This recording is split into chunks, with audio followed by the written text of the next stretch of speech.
Across quiet lakes at dawn and above vast open skies, a familiar silhouette moves with steady purpose, its wings beating in measured rhythm as voices echo across the air. The Canada goose, known by many names and recognized across continents, is both a traveler shaped by distance and a resident of places shaped by human hands. From ancient wetlands carved by retreating ice to modern city parks where water and grass remain constant, its story unfolds through movement, memory, and adaptation. To follow this bird is to follow a path that connects past and present, wilderness and settlement, instinct and change, revealing a life guided by seasons yet capable of enduring far beyond them. Part 1. Origins. Long before their familiar silhouettes traced slow arcs across modern skies, the ancestors of the Canada goose belonged to a lineage of waterfowl that emerged during a time when continents were still shifting and climates were far less stable than today. These early members of the duck, goose, and swan family, collectively known as Anatidae, evolved to occupy a wide range of freshwater environments, from shallow wetlands to expansive river systems. Over many thousands of years, selective pressures favored birds that could travel long distances, exploit seasonal food sources, and survive in both temperate and subarctic climates. The Canada goose, scientifically known as Branta canadensis, belongs to a branch of geese often referred to as the black geese, distinguished by their darker necks and heads compared to the paler grey geese of Eurasia. Within this lineage, their closest relatives include species such as the cackling goose and the barnacle goose, all of which share similar skeletal structures, vocal patterns, and migratory instincts.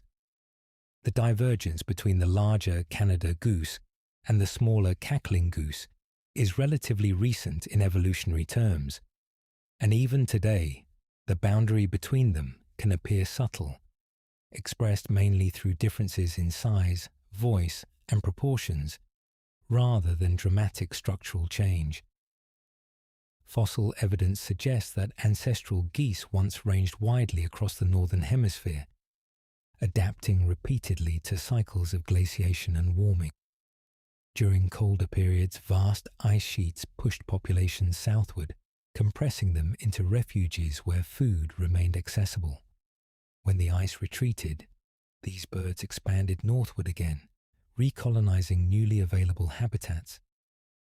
This rhythmic contraction and expansion helped shape the remarkable migratory instincts seen in many modern populations, embedding within them a deep biological memory of seasonal movement. As these geese spread across North America, regional differences began to emerge. Isolated populations adapted to local conditions, gradually forming what would later be recognized as subspecies. Some became larger, with longer necks and heavier bodies suited to colder climates and longer journeys. Others remained smaller and more compact, better adapted to specific ecological niches. Over time, these differences became pronounced enough that scientists would eventually classify several of the smaller forms as a separate species, now known as the cackling goose. Despite this diversity, all retained a shared suite of adaptations that define their success. Their bodies are built for endurance, with powerful flight muscles and broad wings capable of sustained movement over vast distances. Their digestive systems allow them to process tough plant material, extracting nutrients from grasses and aquatic vegetation that many other animals can efficiently utilize.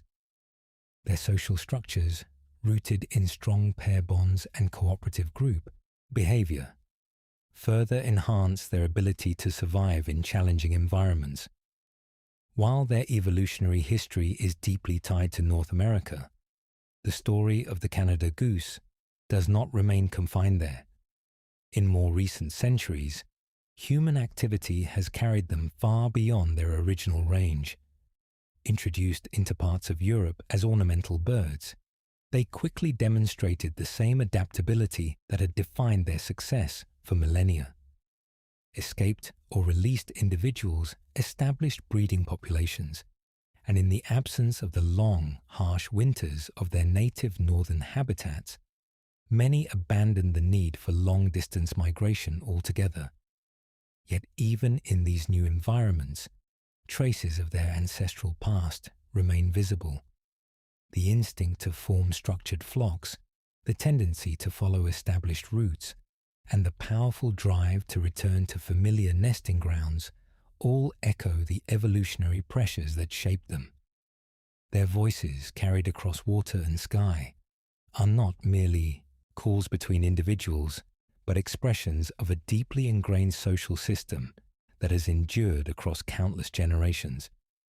In understanding the Canada goose, one must look beyond its modern presence in parks and waterways and consider the long arc of its history. It is a bird shaped by ice and distance, by cycles of scarcity and abundance, by the constant need to move and adapt. Its success is not accidental, but the result of a lineage that has repeatedly met the challenges of a changing world and emerged not only intact, but thriving. Part 2. Habitats. Across continents and climates, the Canada goose occupies a remarkable range of habitats, bound together by one essential requirement: the presence of water. Lakes, rivers, marshes, ponds, estuaries, and even artificial reservoirs all provide the foundation for their daily lives. These environments offer not only drinking water, but also safety, food, and space for social interaction. Water acts as both refuge and stage, a place where the geese can rest beyond the easy reach of many land predators, while maintaining constant awareness of their surroundings. In their ancestral North American range, breeding habitats are often found in northern regions, where summer transforms vast landscapes into a mosaic of wetlands. The tundra, which for much of the year lies frozen and inhospitable, becomes briefly abundant with plant life during the warmer months. Shallow pools form as ice melts. Grasses and sedges grow rapidly under extended daylight, and insect populations surge. In these conditions, Canada geese establish nesting sites along the edges of water, choosing locations that balance visibility with protection. Slight rises in terrain, small islands, and the fringes of marshes are favored, as they allow clear lines of sight in all directions. Further south, in temperate regions, the habitats become more varied, but follow the same general principles. Open grassy areas near water are especially important. Meadows, agricultural fields, and lakeshores provide rich feeding grounds where geese can graze for extended periods. The proximity of water ensures that at the first sign of danger, they can retreat quickly, using the surface as a barrier between themselves and terrestrial threats. Rivers with gentle banks, lakes with gradual shorelines, and wetlands with mixed vegetation all serve as ideal environments. One of the most striking aspects of the Canada goose is its ability to adapt to human-altered landscapes. Urban and suburban areas now host large populations, often centered around parks, golf courses, and artificial lakes. These environments mimic natural habitats in simplified form. Short, regularly maintained grass provides a constant food supply, while man-made water bodies offer safety and resting areas. In many cities, the absence of natural predators further enhances their survival, allowing populations to grow beyond what would typically be sustained in the wild. Across North America, the expansion of Canada geese into urban environments has created a network of modern habitats that mirror, in simplified form, the wetlands and open feeding grounds of their ancestral range. Cities such as Chicago, Toronto, and Minneapolis-St. Paul are now home to large, stable populations, where lakes, rivers, and managed green spaces provide all the essential elements for survival. In places like New York and Boston, geese gather along park ponds and riverfronts, moving between water and closely trimmed lawns that offer a constant supply of food.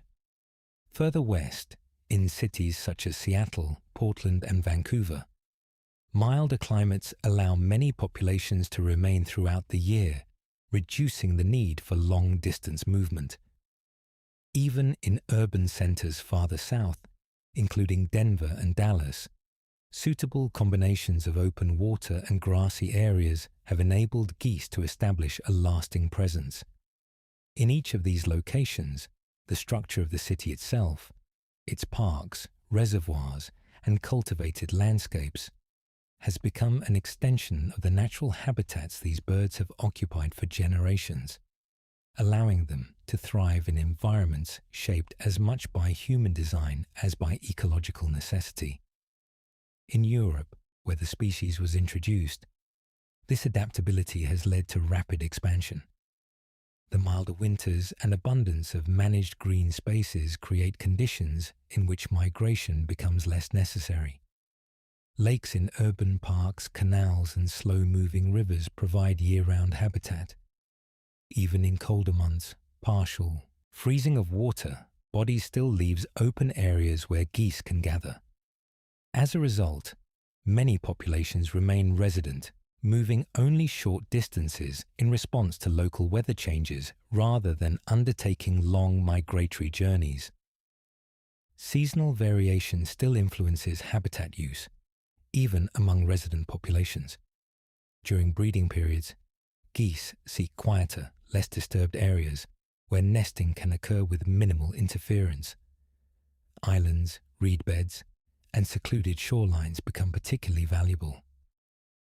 After the breeding season, as goslings grow and flocks begin to form, more open and communal areas are favored. Large lakes and expansive grassy fields allow for the formation of sizable groups, where safety is increased through numbers and shared vigilance. Molting introduces another important phase in their relationship with habitat. For a period of several weeks each year, adult geese lose and regrow their flight feathers, rendering them temporarily unable to fly. During this vulnerable time, they remain close to water, often selecting locations with easy access to both aquatic refuge and abundant food. The ability to escape quickly into water becomes critical, and habitats lacking this feature are avoided entirely. Climate plays a defining role in shaping the distribution of these birds. In regions where winter brings prolonged freezing, migration remains a necessity. Geese move southward to areas where water remains accessible and vegetation is still available. In contrast, where winters are milder or where human activity maintains open water and food supplies, migration can diminish or disappear altogether. This flexibility allows the species to occupy a wide geographic range, adjusting its behavior to local conditions rather than adhering strictly to a fixed pattern. The structure of the habitat also influences social dynamics. Open environments with clear visibility support the formation of large flocks, where individuals rely on collective awareness to detect danger. In more enclosed or vegetated areas, smaller groups are more common, as visibility is reduced and movement becomes more constrained. In all cases, the balance between access to food, availability of water, and exposure to threats determines how a particular area is used. From remote northern wetlands to busy urban parks, the Canada goose demonstrates an extraordinary capacity to find and exploit suitable environments. Its presence in such diverse settings is not merely a sign of resilience, but of a finely tuned set of instincts that guide it toward the conditions necessary for survival. Each habitat, whether shaped by natural forces or human hands, becomes part of a broader network that supports the life cycle of this adaptable and enduring bird. Part 3. Predators. The world of the Canada goose is one defined not only by open water and abundant grasslands, but also by a constant awareness of danger. Although these birds are large, vigilant, and often seen in confident groups, they exist within ecosystems where many other animals are ready to exploit any moment of weakness. The degree of risk varies greatly depending on age, location, and season. But from the moment an egg is laid to the maturity of an adult, the possibility of predation shapes nearly every aspect of their behavior. The earliest stage of life is the most vulnerable. Eggs, carefully arranged within a nest and insulated with down, represent a concentrated source of nutrition that attracts a wide range of predators. Mammals are among the most persistent threats. Foxes move quietly along shorelines, using their keen sense of smell to locate nests hidden among grasses. Raccoons, highly dexterous and intelligent, are capable of raiding nests even when partially concealed, using their front paws to manipulate materials and reach the eggs beneath. Skunks and other small carnivores also take advantage of unguarded or poorly defended nests, consuming eggs quickly and often leaving little trace behind. Avian predators add another layer of pressure. Crows and gulls, both opportunistic and highly observant, watch for moments when adult geese are distracted or temporarily absent. These birds can swoop in rapidly, carrying away eggs or breaking them open on the spot. Larger birds of prey, including eagles, may also take eggs or very young goslings if the opportunity arises. The presence of such predators forces nesting pairs to maintain near constant vigilance, with the male often positioned nearby as a sentinel while the female incubates. Once the eggs hatch, the nature of the threat changes but does not diminish. Goslings, though mobile within a short time after emerging, remain small and defenseless compared to the adult birds. Their soft down provides little protection, and their movements, though coordinated, are still developing. On land, they are vulnerable to many of the same mammals that target eggs, including foxes and coyotes. These predators can approach with stealth, attempting to isolate individuals from the group. A single moment of separation can be enough for a gosling to be taken. Water, often seen as a refuge, introduces its own dangers. Snapping turtles, with powerful jaws and patient ambush strategies, can seize young goslings as they swim. Large fish may also prey on very small individuals, especially in areas where water clarity is low and visibility is limited. From above, birds of prey such as hawks and eagles can strike with speed, targeting goslings that stray too far from the protective formation maintained by their parents. Adult Canada geese, by contrast, are far less frequently preyed upon, but they are not immune. Their size, strength, and ability to take flight provide significant advantages, yet certain conditions increase their vulnerability. During the molting period, when flight feathers are shed and regrown, adults become temporarily flightless. This phase can last several weeks, during which escape options are limited. In such times, predators like coyotes or wolves may successfully capture individuals, particularly if they are isolated or weakened. In more remote northern habitats, where large predators are more common, bears may opportunistically take geese or destroy nests in search of eggs. These encounters are relatively rare but can have significant local impact. The unpredictability of such predators reinforces the importance of choosing nesting sites with clear visibility and quick access to water. Despite these threats, Canada geese possess a range of behavioral adaptations that greatly reduce their risk. One of the most effective is collective vigilance. Rarely found alone, geese feed and rest in groups where multiple individuals remain alert at any given time. Heads rise periodically, scanning the surroundings, and subtle shifts in posture can signal unease before any overt danger is visible. When a threat is detected, vocalization spread rapidly through the group, triggering a coordinated response. This may involve moving toward water, forming tighter groupings, or taking flight if possible. Parental defense is another critical component. Adult geese, particularly males, are known for their willingness to confront threats directly. Hissing, wing spreading, and charging are common displays used to deter predators. While these behaviors may appear aggressive, they are highly strategic, designed to create uncertainty and discourage approach. Against smaller predators, such displays can be effective, buying time for goslings to retreat to safety. Positioning within the group also plays a role. Goslings are typically kept between adults, forming a moving barrier that shields them from direct attack. When swimming, families often arrange themselves in lines or clusters that maximize visibility and minimize exposure.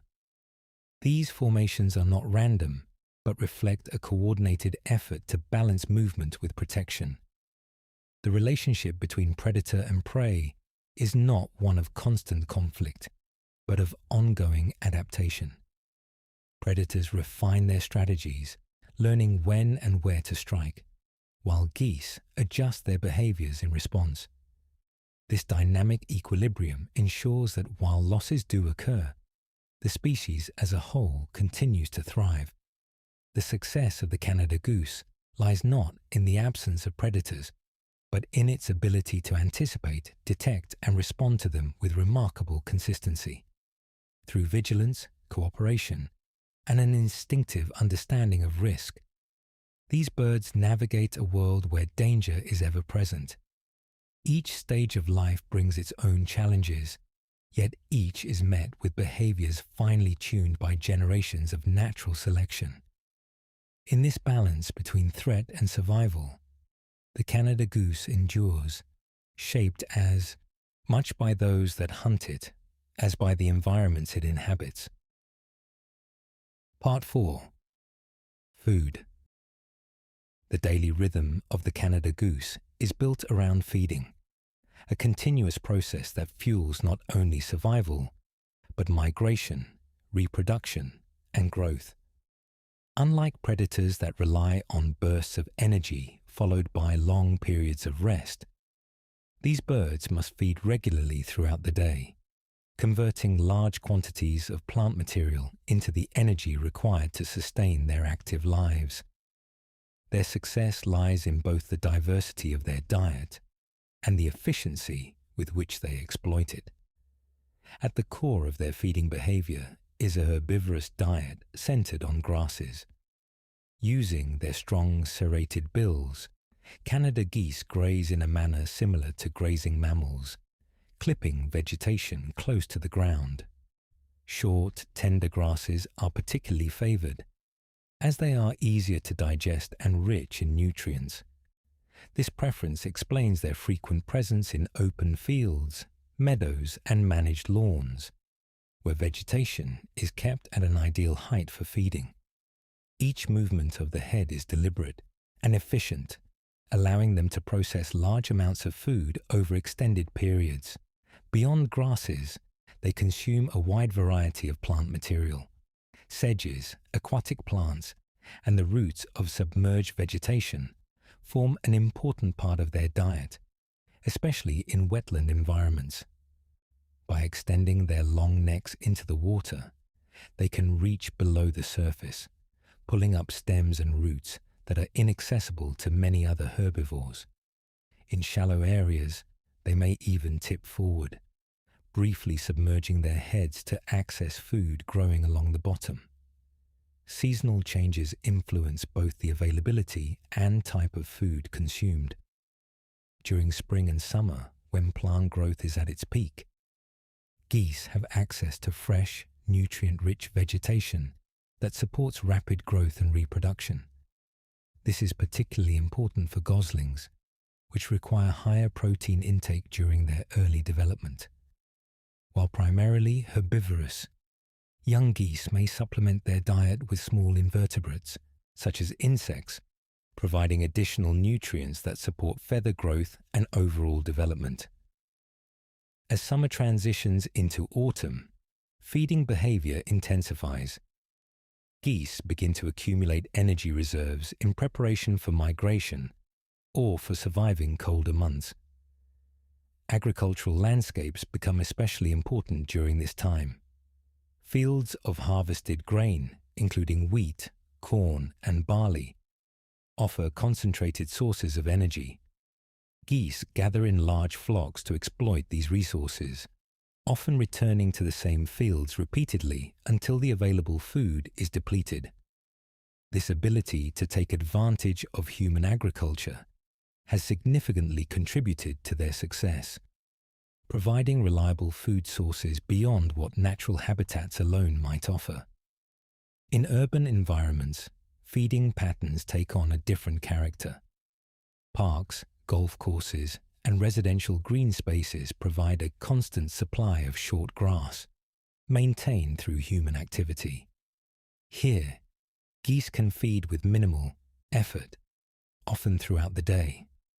The presence of people may also lead to direct feeding, further supplementing their diet. While this can increase survival and reproduction rates, it can also alter natural behaviors, reducing the need for movement and increasing local population densities. The digestive system of the Canada goose is adapted to handle fibrous plant material that many animals cannot efficiently process. After being clipped by the bill, food passes through the esophagus into the crop, where it is stored temporarily. It then moves to the gizzard, a muscular organ that grinds the plant matter, often with the aid of small stones or grit that the bird has intentionally swallowed. This mechanical breakdown allows enzymes to access nutrients locked within tough cellulose structures, maximizing the energy extracted from each mouthful. Water remains an essential component of feeding behavior. It serves not only as a habitat but also as a place where geese can safely rest and digest between feeding bouts. After grazing on land, they often return to water to drink, clean their feathers, and remain alert to potential threats. This constant movement between land and water creates a dynamic pattern of activity that defines much of their daily life. Feeding is rarely a solitary activity. Geese prefer to forage in groups, where the presence of many individuals increases overall awareness. While some birds feed, others raise their heads, scanning for danger. This shared vigilance allows the group to detect predators early, reducing the risk associated with spending long periods focused on grazing. Communication through soft calls helps maintain cohesion, ensuring that individuals remain connected even as they spread out across feeding areas. In Europe, where many populations have become resident, the abundance of year-round food has led to subtle shifts in feeding behavior. Without the need to prepare for long migrations, geese can maintain more consistent feeding patterns throughout the year. However, this stability can also lead to increased competition, particularly in areas where large numbers of birds gather. Overgrazing may occur, altering plant communities and affecting other species that share the same habitats. Despite their plant-based diet, the ecological impact of their feeding is significant. By grazing repeatedly on certain areas, they influence which plant species dominate, often favoring those that can withstand frequent clipping. Their droppings return nutrients to the soil and water, contributing to nutrient cycling and, in some cases, enriching the productivity of their habitats. In balanced ecosystems, this role is part of a natural process. In heavily managed or densely populated areas, however, the same behavior can lead to noticeable environmental changes. The feeding strategy of the Canada goose reflects a balance between opportunity and efficiency. By exploiting a wide range of food sources, adapting to seasonal changes, and utilizing both natural and human-modified environments, they ensure a steady intake of energy.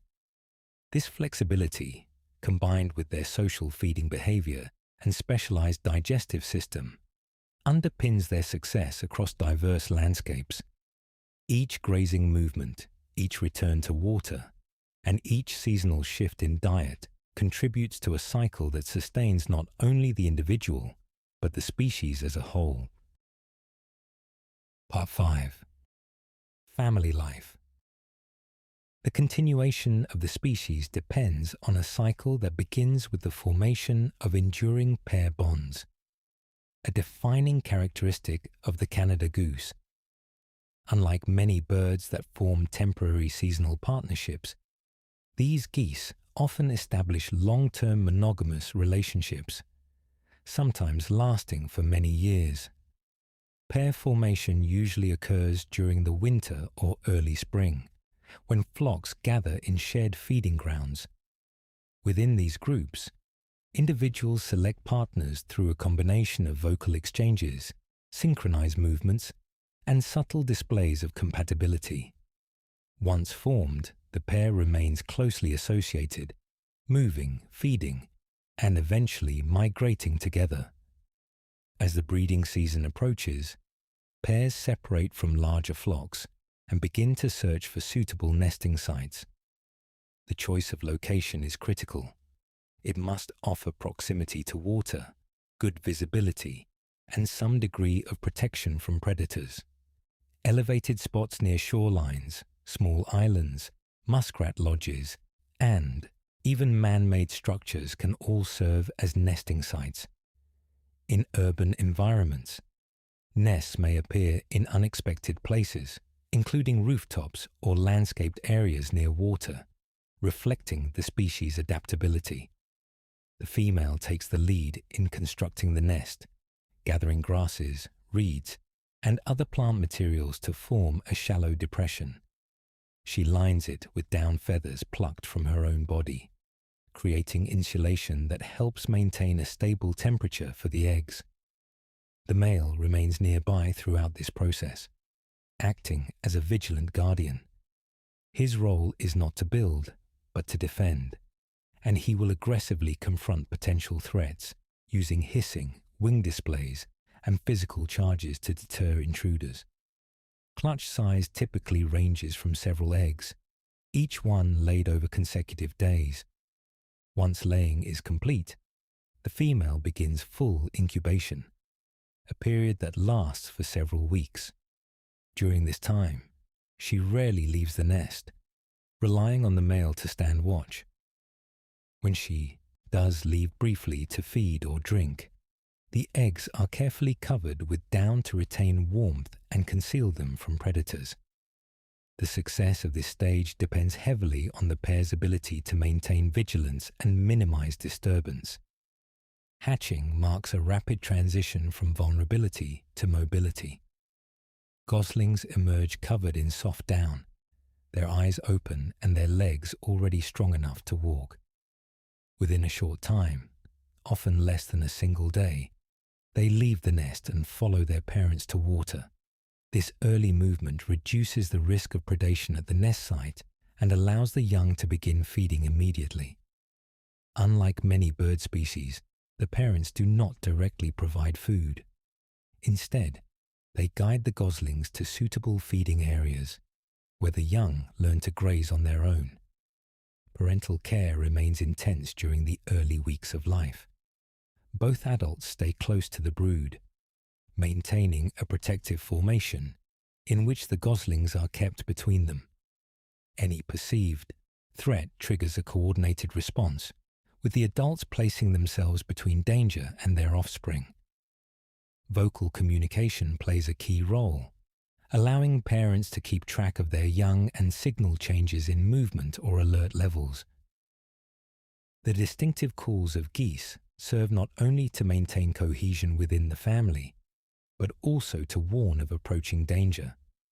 Growth is rapid. Within a matter of weeks, goslings increase significantly in size, developing stronger muscles and more coordinated movement. Their down is gradually replaced by juvenile feathers, preparing them for flight.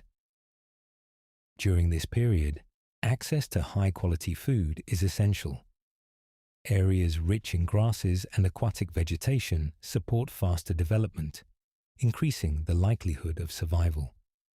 Families may join with others, forming larger groups that provide additional safety through numbers, though each pair continues to recognize and care for its own young. As the young approach fledgling age, they begin to exercise their wings, building the strength needed for sustained flight. This stage often coincides with the molting period of the adults, creating a temporary phase in which the entire family is flightless. During this time, the choice of habitat becomes especially important. Safe areas with easy access to water and abundant food allow the family to remain relatively secure until flight is regained. Dispersal occurs gradually. While the family unit remains intact through the first migration or seasonal movement, young geese eventually begin to integrate into larger flocks. Some may return to the same general area in subsequent years, guided by memory and learned behavior. Others disperse more widely, contributing to the expansion of populations into new habitats. This cycle of pair bonding, nesting, rearing, and dispersal reflects a strategy built on stability and cooperation. The strength of the pair bond, combined with the precocial nature of the young, allows Canada geese to reproduce successfully across a wide range of environments. Each generation carries forward not only the genetic traits of the species, but also the learned behaviors that enable them to navigate an ever-changing world. Part 6. Social bonds. Social life in the Canada goose is structured around enduring bonds, layered hierarchies, and a constant exchange of signals that maintain cohesion within groups. At the center of this system lies the pair bond, one of the most stable and recognizable features of the species. Formed typically during the colder months when birds gather in larger flocks, these bonds are reinforced through shared movement, synchronized behavior, and repeated vocal exchanges. Once established, a pair remains closely associated across seasons, often returning to the same breeding areas and navigating migration together. The strength of this bond provides stability not only for reproduction, but also for navigation and decision-making within larger groups. The relationship between male and female is characterized by a clear division of roles that nonetheless operates as a coordinated partnership.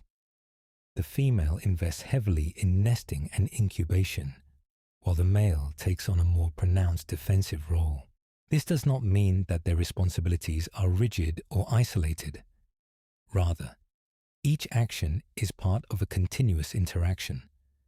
Subtle cues, such as posture, orientation, and vocal tone, allow the pair to remain synchronized even in complex social environments. Their movements often mirror each other, whether feeding side by side or repositioning within a flock, reinforcing their connection through constant proximity. Family units form the next layer of social organization. Once goslings hatch, the pair becomes the center of a small, tightly coordinated group. The young remain in close contact with both parents, responding to calls and movements that guide them through feeding areas and towards safety when needed. communication is continuous and nuanced. Soft contact calls help maintain cohesion, while sharper, more urgent vocalizations signal danger. The ability of goslings to recognize and respond to these signals is critical, allowing them to react quickly despite their inexperience. Within the family, positioning reflects both protection and instruction. Goslings are typically kept between the adults, creating a moving boundary that shields them from potential threats. This arrangement is not static, but adjusts in response to the environment. When crossing open land, the formation may tighten, while in water it may elongate into a line that allows for both visibility and control. Through these patterns, the young learn not only where to move, but how to interpret the behavior of others, gradually acquiring the social knowledge necessary for independence. As multiple families come together, particularly outside the breeding season, larger flocks begin to form. These gatherings are not random collections of individuals, but structured groups in which relationships and hierarchies influence movement and access to resources. Dominance is expressed through posture and behavior, rather than constant physical conflict. A raised neck, a forward stance, or a controlled approach can signal status, often preventing the need for escalation. When disputes do occur, they are usually brief, resolved through displays that establish boundaries without prolonged confrontation. These social hierarchies play a role in feeding and resting patterns. Individuals or pairs with higher status may occupy preferred positions within a feeding area, where access to food is optimal and visibility is greatest. Others adjust their position accordingly, maintaining a dynamic balance that reduces overall conflict within the group. This distribution allows large flocks to function efficiently, with each member responding to both immediate neighbors and broader group movements. Vocal communication is central to maintaining these complex interactions. The familiar honking of Canada geese serves multiple purposes, from reinforcing pair bonds to coordinating movement during flight. In flocks, calls help maintain spacing and alignment, particularly during migration, when individuals must adjust continuously to changes in wind and position. Each call carries information about the caller's state and intent, allowing others to respond appropriately without direct visual contact. Migration itself represents one of the most visible expressions of their social structure. The formation of the characteristic V-shaped pattern is not only an aerodynamic strategy, but also a social one. Individuals take turns leading, sharing the energetic cost of breaking the air ahead of the group. This rotation reflects a form of cooperation that extends beyond immediate family units, linking unrelated individuals through shared effort. The structure of the formation also allows for constant communication, with each bird maintaining awareness of those around it. As young geese mature, their relationship to the family begins to shift. They remain with their parents through the first seasonal movements, learning routes, feeding areas, and social cues. Over time, however, they integrate more fully into the larger flock, forming connections beyond the immediate family. This transition is gradual, ensuring that knowledge is transferred across generations while allowing for the flexibility needed to adapt to new environments. In regions where migration is reduced or absent, such as many parts of Europe, these social bonds take on a slightly different rhythm, but retain their fundamental structure.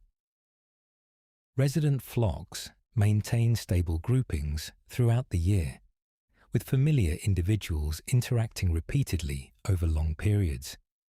This stability can strengthen local hierarchies and reinforce site fidelity, as geese return to the same locations not only for resources, but also for the presence of established social networks. the social system of the Canada goose is both resilient and adaptable, capable of functioning across a wide range of environmental conditions. Through enduring pair bonds, coordinated family units, and structured flocks, these birds create a network of relationships that support survival at every stage of life. Each call, each movement within a formation, and each subtle shift in posture contributes to a system in which cooperation and communication are as vital as physical strength or environmental opportunity. Part 7. Rivals. Beyond the direct pressures of predation, the Canada goose exists within a broader network of interactions involving other animals that share its habitats. These relationships are not defined by simple categories of hunter and prey, but by competition, coexistence, and subtle forms of mutual influence.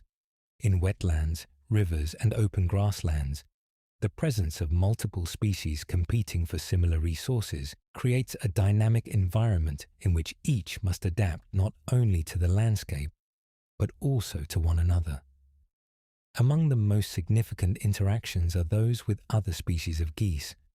In Europe, the grey-lag goose occupies many of the same habitats, feeding on similar vegetation and nesting in comparable locations. When these species share the same space, competition can arise, particularly in areas where food or nesting sites are limited. Canada geese, often larger and more accustomed to human-altered environments, may dominate in urban settings, securing access to the most favorable feeding grounds. This does not always result in direct conflict, but subtle displacement can occur, with native species shifting their behavior or distribution in response. Swans, particularly those that inhabit the same lakes and rivers, represent another form of interaction.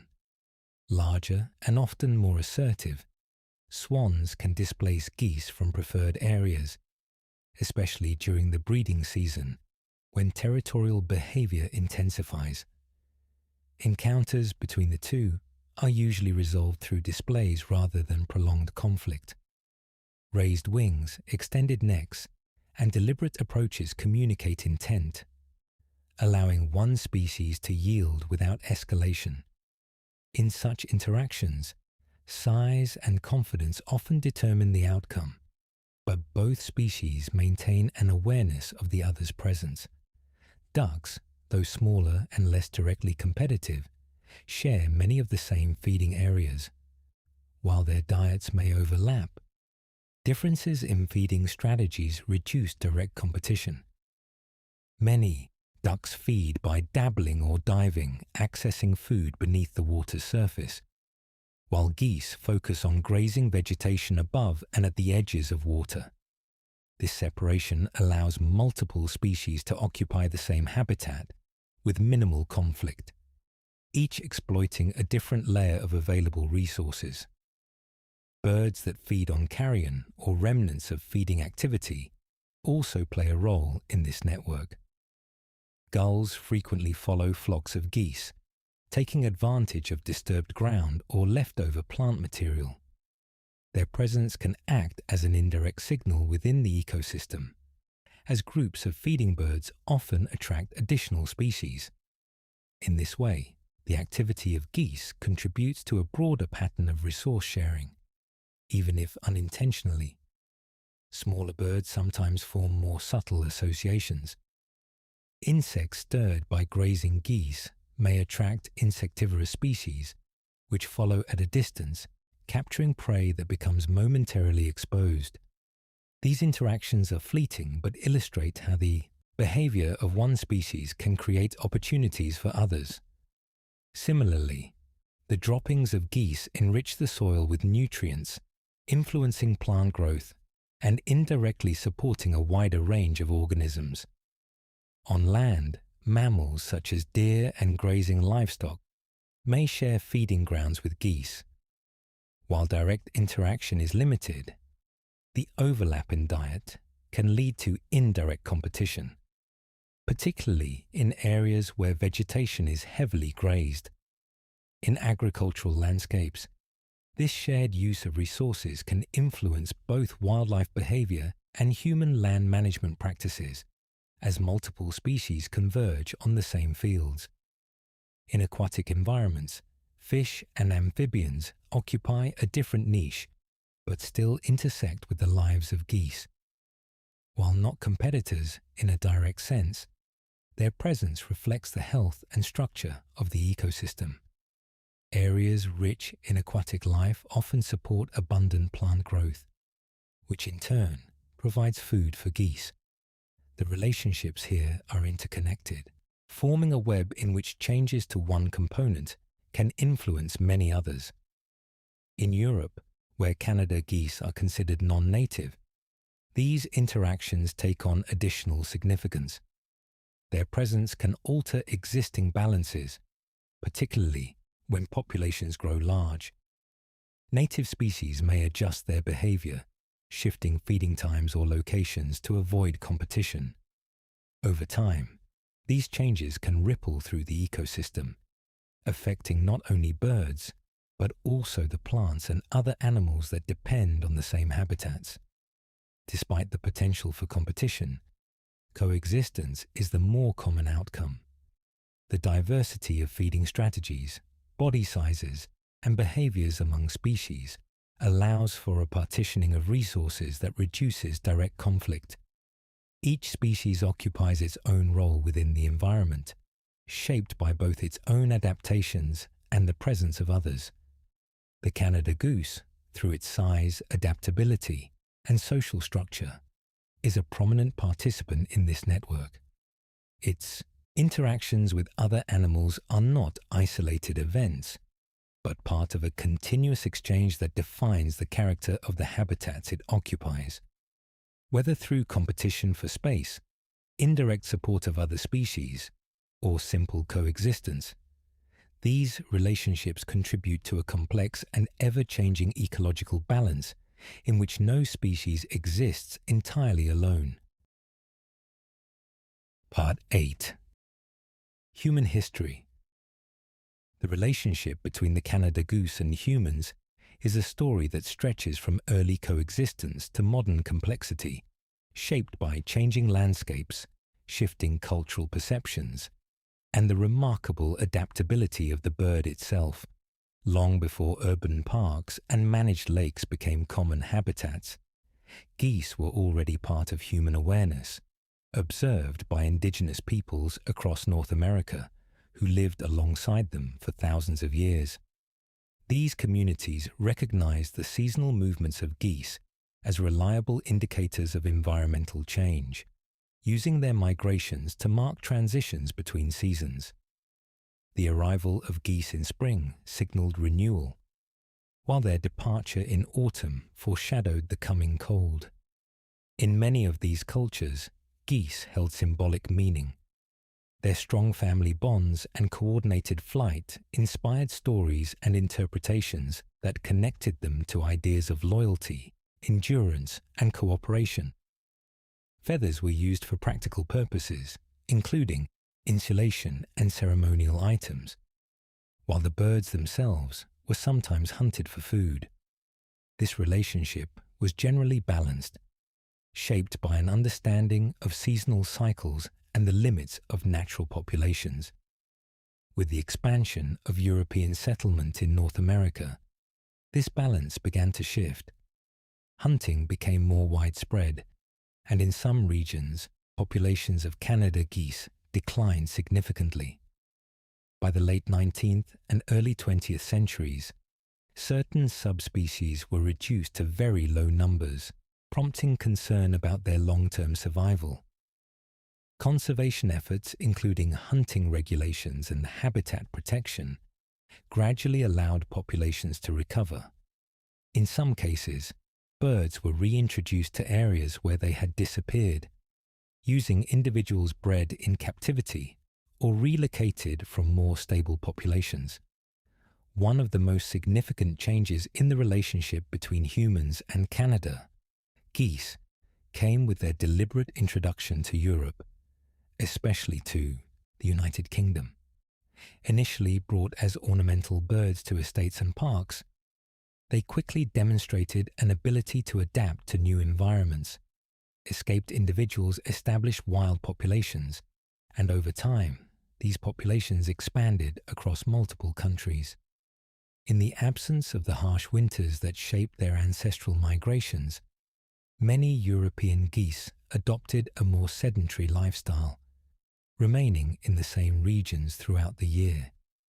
In modern times, the presence of Canada geese in urban and suburban areas has brought them into close and frequent contact with people. Parks, golf courses, and waterfront developments provide ideal habitats, combining open grass for feeding with accessible water for safety. This proximity has led to a shift in perception.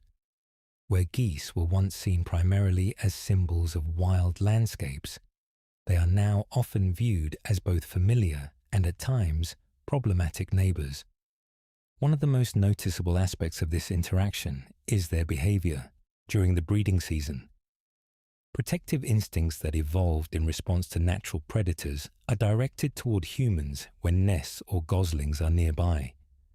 Hissing, wing displays, and charges are defensive behaviors intended to deter perceived threats. While these actions rarely result in serious harm, they can create tension in shared spaces, particularly in areas with high human activity. Feeding by humans has also influenced their behavior.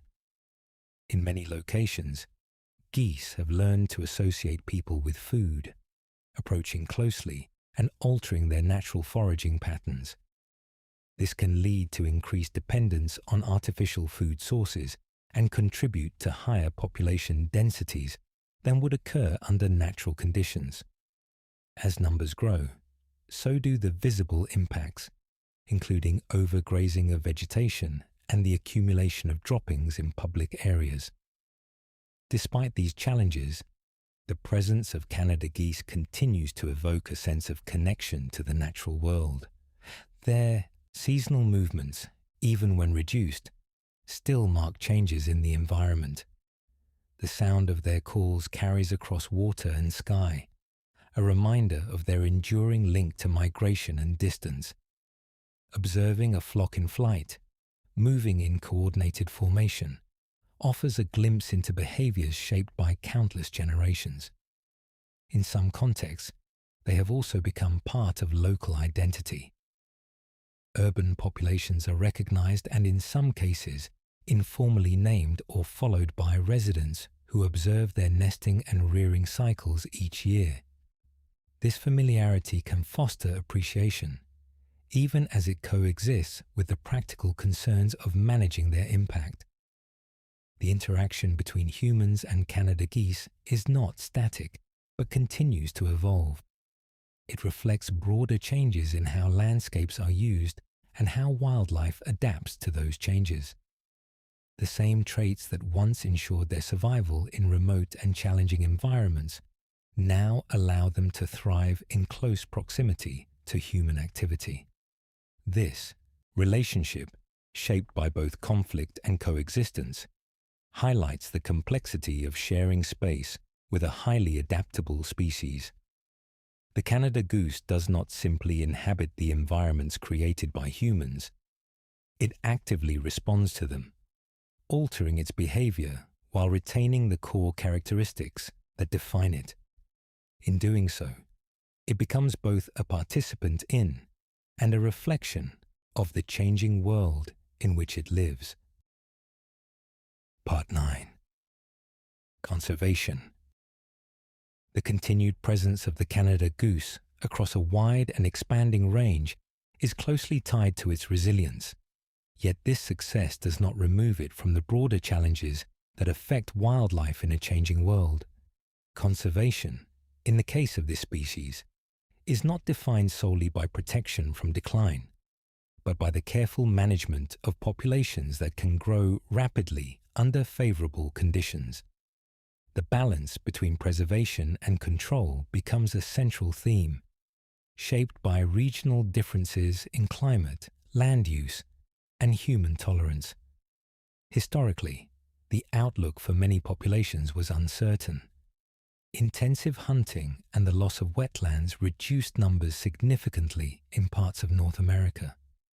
Some subspecies, particularly those with more restricted ranges, approached levels that raised concern among naturalists and early conservationists.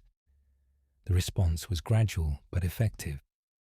Regulations on hunting seasons, the establishment of protected areas, and efforts to restore wetlands all contributed to recovery. In several cases, captive breeding and reintroduction programs were used to rebuild populations, re-establishing geese in areas where they had disappeared. These efforts proved highly successful. Over time, populations not only recovered, but, in many regions, expanded beyond historical levels.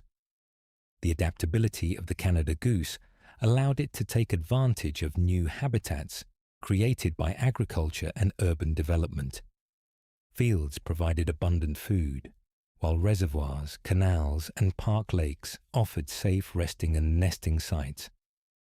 The reduction of large predators in many areas further increased survival rates, allowing more individuals to reach maturity and reproduce.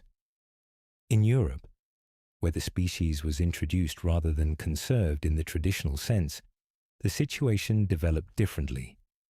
Without the same historical pressures of overhunting, and with generally milder winters, populations grew steadily after their initial establishment. In many countries, Canada geese are now considered non-native, and in some cases, invasive. Their presence can affect native species through competition for food and nesting space, and their grazing can alter vegetation in ways that influence entire ecosystems. Managing these populations requires a nuanced approach. Complete protection is no longer the primary goal in many regions. Instead, wildlife authorities focus on maintaining numbers at levels that balance ecological health with human use of shared spaces. This can involve a combination of strategies, including controlled hunting, habitat modification, and the management of nesting sites. In urban areas, non-lethal methods such as egg treatment or relocation may be used to limit population growth, while minimizing harm to individual birds. Habitat conservation remains a key factor, even for a species that appears abundant. Wetlands, which support not only geese but a wide range of other organisms, continue to face pressure from development and environmental change. Protecting these areas ensures that the broader ecological community remains intact. For migratory populations, the preservation of routes and stopover sites is equally important. These pathways connect distant regions, allowing geese to move between breeding and wintering grounds in response to seasonal changes. Climate change introduces additional complexity. Shifts in temperature and precipitation patterns can alter the distribution of suitable habitats, affecting both resident and migratory populations. Warmer winters may reduce the need for migration in some areas, leading to increased residency and higher local densities. At the same time, changes in plant growth cycles can influence food availability, potentially altering feeding behavior and reproductive success. Public perception plays a significant role in shaping conservation outcomes. In areas where geese are viewed positively, efforts may focus on protection and coexistence. Where they are seen as problematic, management measures may be more assertive. Education and awareness can help bridge these perspectives, highlighting the ecological role of the species while addressing legitimate concerns about its impact. The story of the Canada goose is in many ways a reflection of modern conservation itself. It illustrates how a species can move from decline to abundance and how success can bring new challenges. Rather than a simple narrative of protection, it becomes one of balance, requiring ongoing attention and adaptation. Through careful management, it is possible to maintain this balance, ensuring that the Canada goose continues to occupy its place within both natural and human-shaped landscapes. Its presence, whether in remote wetlands or urban parks, serves as a reminder of the complex relationship between wildlife and the environments it inhabits. In sustaining that relationship, conservation becomes not only about preserving a species, but about shaping the conditions under which coexistence can endure. The end.